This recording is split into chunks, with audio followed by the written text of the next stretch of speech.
Hello everyone. This is our third lecture and हमारे पहले दो lectures हो चुके हैं. I hope आप लोगों को समझ आए होंगे. So let's start with the third lecture. Today we are going to study about classical theory of economic growth and development. Classical theory और economic development basically होती क्या है? इस lecture में we will discuss the classical theory of economic development. Classical theory जो theory है उसको classical नाम क्यों दिया गया है? सबसे पहले तो ये करेंगे कि जो क्लासिकल इकोनॉमिस्ट हैं उन्हें हम क्लासिकल इकोनॉमिस्ट क्यों कहते हैं. उसका रीज़न ये है कि जो भी क्लासिकल इकोनॉमिस्ट थे वो एक जैसी आइडियोलॉजी में सोचते थे. जैसे कि इसके डिफरेंट साइंटिस्ट थे, डिफरेंट आइडियोलॉजिस्ट थे, डिफरेंट इकोनॉमिस्ट थे. I'll tell you few names of them. Adam Smith हो गए, डेविड रिगार्ड हो गए. इन सब की जो थिंकिंग थी वो एक ही आइडियोलॉजी पे थी, एक ही डायरेक्शन में थी. इसलिए इनकी आइडियोलॉजी को क्लब करके एक क्लासिकल थ्योरी ऑफ ग्रोथ बनाई गई. अब ये थ्योरी क्या है और इसको करंट पर्सपेक्टिव से कैसे कनेक्ट करेंगे वो आज हम पढ़ेंगे. सबसे पहले हम बात करते हैं कि क्लासिकल थ्योरी में सबसे पहली जो चीज़ थी वो क्या थी. सबसे पहली जो क्लासिकल थ्योरी में चीज़ थी वो थी कि लाइजर फेयर होना चाहिए. अब लाइजर फेयर एक टर्म है जो एडम स्मिथ ने अपनी book the wealth of nation में यूज़ किया था. तो उसमें एक बात की गई थी कि जो मार्केट है उसका फ्री होना उसको फ्री होना चाहिए. उस पर कोई कंट्रोल नहीं होना चाहिए, उस पर कोई प्रेशर नहीं होना चाहिए, उस पर कंट्रोल कम से कम होना चाहिए, मतलब कि उस पर कंट्रोल बिल्कुल ना होने के बराबर होना चाहिए. कंट्रोल वो किसी भी किस्म का हो सकता है कि किसी भी गवर्नमेंट का कंट्रोल है, किसी भी गवर्नमेंट का कंट्रोल नहीं होना चाहिए. गवर्नमेंट का कंट्रोल नहीं होना चाहिए या ट्रेडर्स का कंट्रोल नहीं होना चाहिए या किसी भी यूनियंस का कंट्रोल नहीं होना चाहिए किसी भी मार्केट के ऊपर. जो चीज़ें मार्केट को कंट्रोल करती हैं या जो चीज़ें मार्केट को रेगुलेट करती हैं और मार्केट को अपने हिसाब से डायरेक्शन देती हैं वो कम से कम होनी चाहिए. अगर ऐसा होता है तो इकॉनमी की जो ग्रोथ है वो बहुत आसान हो जानी चाहिए. इन सिंपल वर्ड्स हम इसको इस तरह डिस्क्राइब करेंगे कि कोई भी मार्केट है वो उस पर किसी भी किस्म का प्रेशर नहीं होना चाहिए, ना उस पर किसी भी किस्म का गवर्नमेंट की तरफ से प्रेशर होना चाहिए, ना उस पर किसी भी किस्म का किसी भी ट्रेडर्स के थ्रू प्रेशर होना चाहिए या किसी भी यूनियन के थ्रू प्रेशर होना चाहिए. अगर उस पर किसी भी किस्म का प्रेशर होगा तो ऑब्वियसली उसकी इकोनॉमिकल ग्रोथ जो है उस पर इफ़ेक्ट होगा. अगर तो वो किसी भी प्रेशर से फ्री होगी, लाइक प्रेशर फ्री होगी, तो एक इकोनॉमी की ग्रोथ बहुत आसान हो जाएगी और इकोनॉमी की ग्रोथ जो है वो बढ़ेगी. दिस इज़ क्वाइट ऑब्वियस कि जब भी कोई किसी भी मार्केट के ऊपर कोई प्रेशर नहीं होगा तो इकोनॉमी की ग्रोथ जो है वो बढ़ती है. तो यही बात जो है एडम स्मिथ ने अपनी एक बुक में की थी जिसका नाम था wealth of nation. This is very simple. आप लोगों को आई एम श्योर समझ आ गई होगी इस चीज़. ओके, सो नेक्स्ट चीज़ हमारे पास आ जाती है वो है कैपिटल एक्यूमुलेशन. अब कैपिटल एक्यूमुलेशन का मतलब क्या है? एक सिंपल सेंस में हम ये कहेंगे कि कैपिटल को जितना कलेक्ट करेंगे या जितना भी इकट्ठा करेंगे उतना ही आप उसको आगे इकोनॉमी में मोबिलाइज कर सकते हैं। इसका मतलब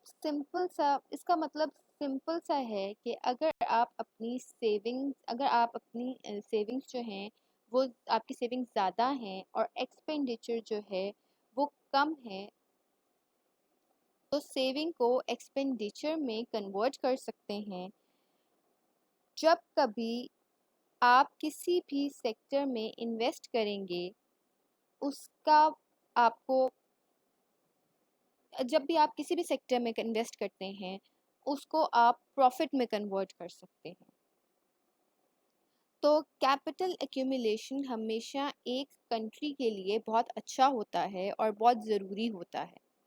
अब इसके एग्ज़ाम्पल हम ऐसे लेंगे कि 1949 में एक 1949 में चाइना में एक कल्चरल रेवोल्यूशन आया था। 1949 से लेके 1978 तक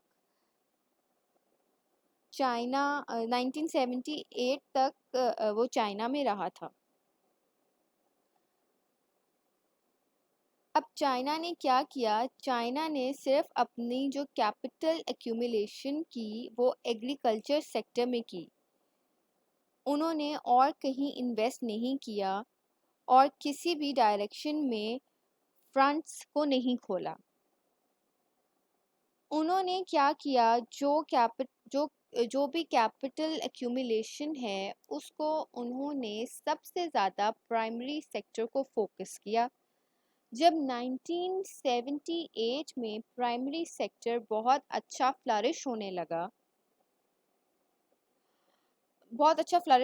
गया, तो 1978 से वी कैन से हम 2018 ले लेते हैं या 2019 ले लेते हैं, अभी रिसेंट ईयर्स तक 2018 या 19 तक उन्होंने मैन्युफैक्चरिंग सेक्टर पे फोकस किया। इससे क्या हुआ, पहले इन्होंने कैपिटल एक्यूमुलेशन किया प्राइमरी सेक्टर पे, मतलब प्राइमरी सेक्टर पे इन्होंने फोकस किया। फिर फोकस करके उसके बाद उन्होंने मैन्युफैक्चरिंग में वही कैपिटल जो इन्वेस्ट किए थे जो इन्वेस्ट किया था जो एक्यूमुलेट किया था उसको इन्वेस्ट कर दिया। अब कैपिटल इन्वेस्ट करने से क्या हुआ, अब कैपिटल इन्वेस्ट करने से क्या हुआ कि सबको दुनिया में पता चल गया कि मैन्युफैक्चरिंग जो है वो सबसे अच्छी जो है वो कहाँ होती है, चाइना में होती है। और पूरी दुनिया में कोई भी चाइना को compete नहीं कर सकता। आप कोई भी प्रोडक्ट देख लें, चाइना का प्रोडक्ट जो है वो हर जगह है, दुनिया में हर जगह है, और दुनिया में कोई भी चाइना को compete नहीं कर सका। कैसे नहीं कर सका, क्योंकि पहले इन्होंने इन्वेस्ट किया, प्राइमरीली इन्होंने मतलब शुरू में इन्होंने इन्वेस्ट किया एग्रीकल्चर पे।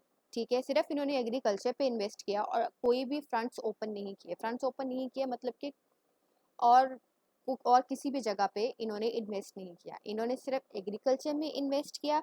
उसके बाद जो इनको एग्रीकल्चर से इन्वेस्ट करने के बाद प्रॉफिट आया, वो इन्होंने इन्वेस्ट दोबारा उस कैपिटल को दोबारा इन्होंने इन्वेस्ट किया मैन्युफैक्चरिंग में। और अब आप देख लें कि मैन्युफैक्चरिंग चाइना की जो है वो दुनिया में किसी भी कहीं भी दुनिया में चाइना की मैन्युफैक्चरिंग को compete नहीं किया जा सकता। Fine. Okay, now we move on to our next slide and we'll study about here profits. जैसे आप किसी इन्वेस्टर को देखते हैं या गवर्नमेंट कोई भी पॉलिसी बनाती है, उस तरह से पॉलिसी बनाती है कि profit as a incentive work करे। अगर प्रॉफिट एक इंसेंटिव जैसे काम करेगा तो और इन्वेस्टमेंट आएगा, तो इकोनॉमी को फ़ायदा होगा। एज वेल एज इन्वेस्टर्स को भी फ़ायदा होगा, क्योंकि कोई भी इन्वेस्टर वहीं पे इन्वेस्ट करेगा जहाँ पे इन्वेस्टमेंट का स्कोप होगा। सबसे पहली चीज़ है कि profit are the most important things, और क्लासिकल इकोनॉमिस्ट इसको कहते हैं दैट इट इज़ अ की ड्राइवर। ये एक की ड्राइवर है इकोनॉमिक ग्रोथ के लिए, और ये इकोनॉमिक ग्रोथ को ड्राइव करती है। फाइन। अब इसमें ये बताया गया है कि आप कोई भी अ, कोई कोई इन्वेस्टर है, वो कोई भी पॉलिसी बनाता है या वो कहीं भी इन्वेस्ट करता है, तो वो उसको एज अ इंसेंटिव इन्वेस्ट करे। ठीक है, अगर वो उसको एज अ इंसेंटिव इन्वेस्ट करेगा तो इन्वेस्टमेंट्स ज़्यादा आएंगी। इन्वेस्टमेंट्स क्यों ज़्यादा आएंगी? इन्वेस्टमेंट्स इसीलिए ज़्यादा आएंगी क्योंकि कोई भी इन्वेस्टर जो है वो वहीं पे इन्वेस्ट करता है जहाँ पे उसको पता हो कि यहाँ पे प्रॉफिट का स्कोप ज़्यादा है। Fine. Moving towards the next point which is profit has the tendency to decline. अब यहाँ से एक कैपिटल इकोनॉमी का डाउनफॉल आता है। अब एक कैपिटल इकोनॉमी और फ्री मार्केट इकोनॉमी जो हैं, एक फ्री इकोनॉमी जो हम कहते हैं, उसकी प्रॉफिट टेंडेंसी जो है वो डिक्लाइन होती है। प्रॉफिट हमेशा बढ़ता ही नहीं रहता, प्रॉफिट हमेशा बढ़ता ही नहीं रहता, डिक्लाइन भी होता है। ये ये क्यों डिक्लाइन होगा? जब आपकी कॉस्ट ऑफ प्रोडक्शन बढ़ जाएगी। आपको इसका सिंपल सा मतलब ये है कि प्रॉफिट जो है आपका तभी कम होगा जब आपकी चीज़ों पे जो कॉस्ट है वो ज़्यादा हो रही है। अब एक हमारे पास सिंपल फॉर्मूला है कि प्रॉफिट जो होता है वो क्या होता है? वो होता है रेवेन्यू माइनस कॉस्ट। तो जब कॉस्ट बढ़ जाएगी तो ऑब्वियसली प्रॉफिट कम हो जाएगा। ये तो ऑब्वियस है ना कि जब आपकी कॉस्ट बढ़ती है तो क्या होता है? प्रॉफिट कम हो जाता है।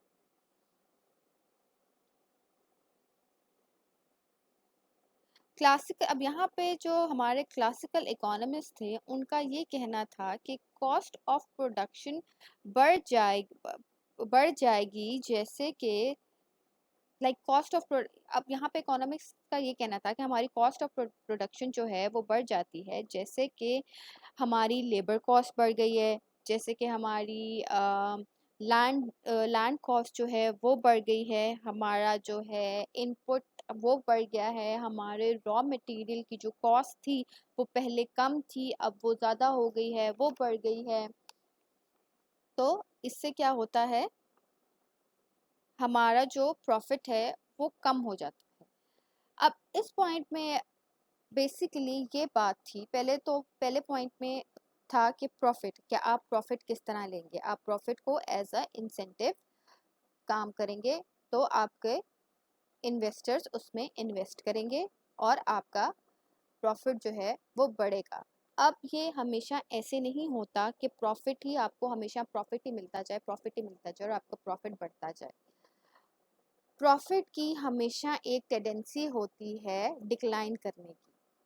ठीक है, वो अब डिक्लाइन किस तरह करता है? वो डिक्लाइन इसी तरह करेगा कि आपकी जो कॉस्ट है चीज़ों की वो बढ़ जाएगी।